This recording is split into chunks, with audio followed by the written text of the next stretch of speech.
Alô, salve galera, se ligue na área novamente. Vamos lá, administração indireta. Hoje, caneca do Dindo. Vou ser Dindo em breve. Acho que daqui a 1 ou 2 semanas serei Dindo. Quem vê esse vídeo no ano que vem, já serei Dindo há 1 ano. Tá bom, galera? É o seguinte, administração indireta. Definição. O que é administração indireta? Eu acho que na última aula falamos de administração direta, né? Mas a administração indireta é o conjunto de entidades com personalidade jurídica própria, responsáveis pela execução de atividades administrativas que precisam ser realizadas de forma descentralizada. Então, a administração indireta é esse conjunto de entidades, de entes criados pelo poder público para executar atividades. Tá? O poder público não pode, sozinho, com as suas próprias forças, realizar algumas atividades, então ele acaba criando alguns entes para realizar essas atividades administrativas para ele. E esses entes, o conjunto desses entes é a administração pública indireta, administração indireta, tá?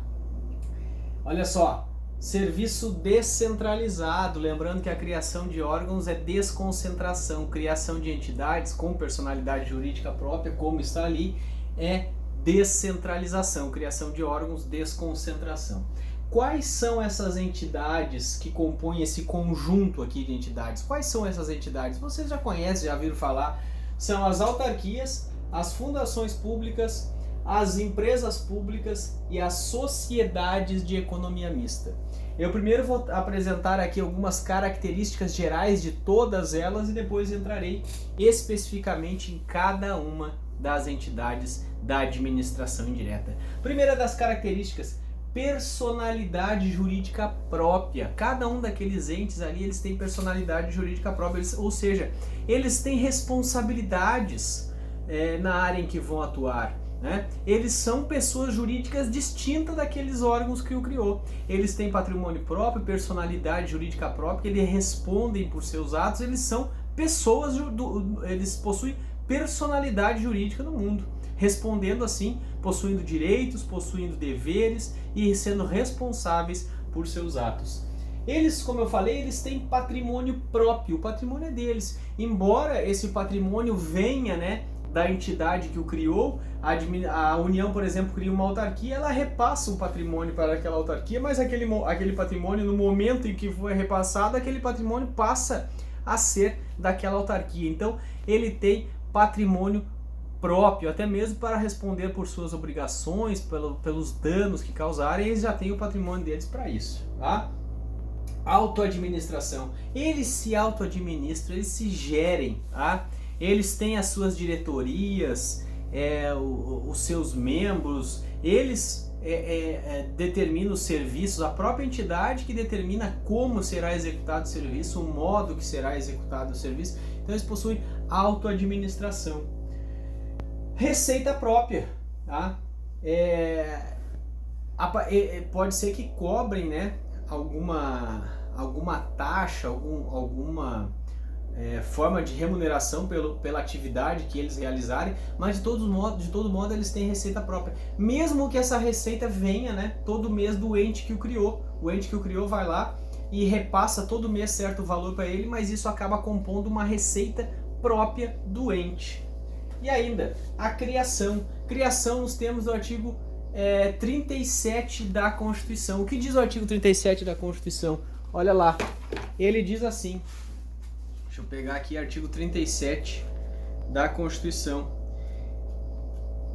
Ele fala o quê? 37, somente, 19, somente por lei específica poderá ser criada autarquia.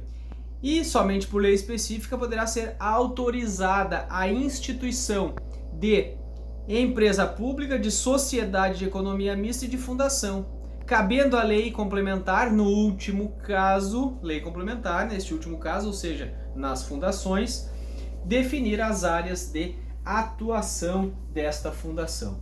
Maravilha? Criação. E olha só, eu coloquei aqui extinção. É porque também é o princípio aquele princípio que eu não sei falar, né? Princípio do paralelismo das formas. Eu já falei algumas vezes que eu consegui falar essa palavra, ainda não falo muito bem, né? Mas eu consegui falar o urá quando eu tinha uns 14 anos, 13, 14 anos. De fazer muitas horas de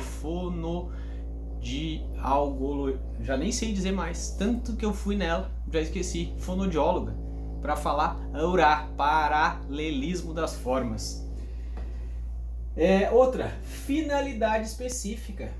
Todas essas entidades, elas são criadas para exercitar uma certa função, uma certa atividade administrativa, e elas ficam vinculadas aos objetivos, às finalidades pelas quais foram criadas. Até mesmo se ela realizar atividades que não estão dentro das finalidades dela, essa atividade pode ser considerada ilegal, tá bom? Controle. Essas entidades, elas sofrem controle.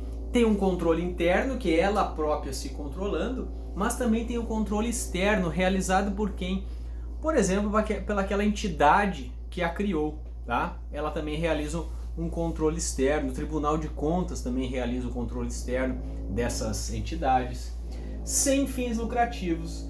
Essas entidades, elas não são criadas para lucro, mas se por acaso na atividade dela, por exemplo, empresas públicas e sociedade de economia mista, a Petrobras é uma sociedade de economia mista, ela pode oferir lucro na atividade dela, mas elas não são criadas para isso, tá? O lucro vai ser, que for gerado, vai ser reinvestido, né, na própria entidade, tá bom?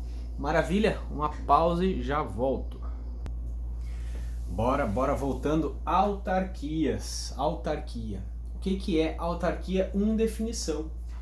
É uma pessoa jurídica de direito público que desenvolve atividade administrativa e que tem uma atuação vinculada à lei que a criou. Então ela desenvolve uma pessoa jurídica de direito público que serve para realizar atividade administrativa. Quais atividades? Aquelas previstas na lei que a criou. Por exemplo, o IBAMA, né? O IBAMA autarquia, ele realiza atividades de preservação do meio ambiente, de fiscalização, enfim, ele fica vinculado, ele não vai, por exemplo, trabalhar com o consumidor.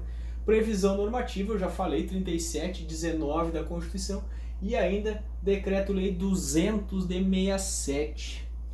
Os atos e contratos da autarquia são considerados atos administrativos, e os contratos são administrativos também, então são regidos pelas regras de direito público, né, direito administrativo, e nós veremos ainda na sequência os atos administrativos e os contratos. Logo, esses atos e contratos precisam, né, obedecer aos requisitos legais, tem que ter competência, o agente tem que ser competente, o ato tem que ser motivado, tem que ter uma forma, tem que ter uma finalidade, tem que ter um objeto lícito, enfim, os atributos, né, do ato administrativo estão todos presentes nos atos das autarquias. Responsabilidade civil, a mesma coisa que o Estado, a responsabilidade civil dela é objetiva, ou seja, ela responde pelos atos dela praticados por seus agentes, independentemente de culpa, né? Atos comissivos praticados pelos agentes, a responsabilidade é objetiva, ou seja, independe da prova da culpa, basta mostrar o quê? O nexo causalidade, o dano, né? E o nexo ali com o ato daquele agente, tá? E subjetiva no caso de omissão, e daí é preciso demonstrar o dolo e a culpa. Prescrição. Para ajuizar ações contra autarquias, o prazo prescricional é de 5 anos, da mesma forma que o prazo prescricional para ações contra o poder público, né? Prazo prescricional de 5 anos está lá no decreto número 20.910 de 1972. Os bens da autarquia são bens públicos, logo são inalienáveis, eles são impenhoráveis e imprescritíveis, ou seja, não estão sujeitos a uso capião, tá? A inalienabilidade é relativa, né? Pode ser que sejam alienados os bens que não estejam sendo utilizados na finalidade específica dela, então vai valer. Mas a regra é a inalienabilidade desses bens. As prerrogativas processuais Mesmo a de fazenda pública, por exemplo, lá no artigo 183 do CPC, ela goza de prazo em dobro para se manifestar no processo à autarquia.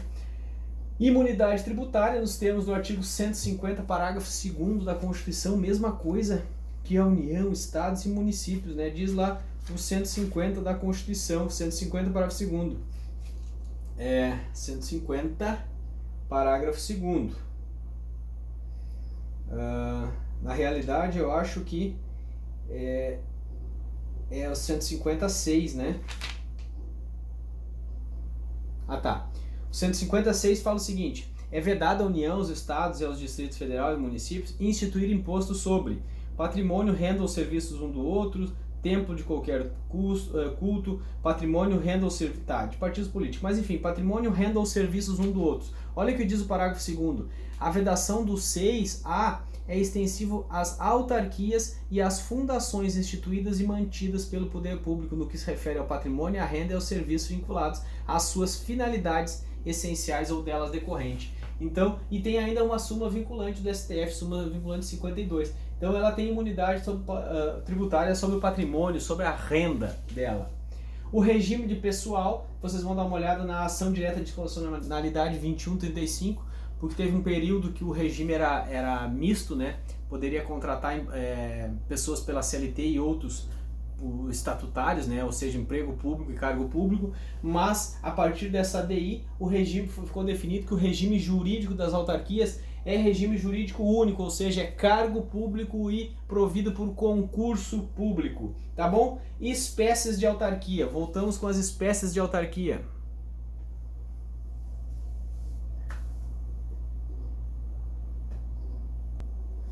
Finalizando então autarquias, espécies de autarquias. Autarquias, primeira delas, autarquias profissionais, são os conselhos de classe, a exemplo da OAB. Embora a OAB tenha uma grande polêmica, né? Porque é uma autarquia chamada de sui generis, conhecida por sui generis, porque ela, em razão da prestação de contas, em razão das pessoas que trabalham nessa autarquia, tá? Mas a primeira espécie é autarquias profissionais, os conselhos de classe. A anuidade desses conselhos de classe é considerada como com natureza tributária, tá? Inclusive são sujeitas à execução fiscal no caso de não pagamento. Eles exercem, é considerado atividade pública, logo aplica-se a essas autarquias profissionais de conselhos de classe, né, regras de direito público.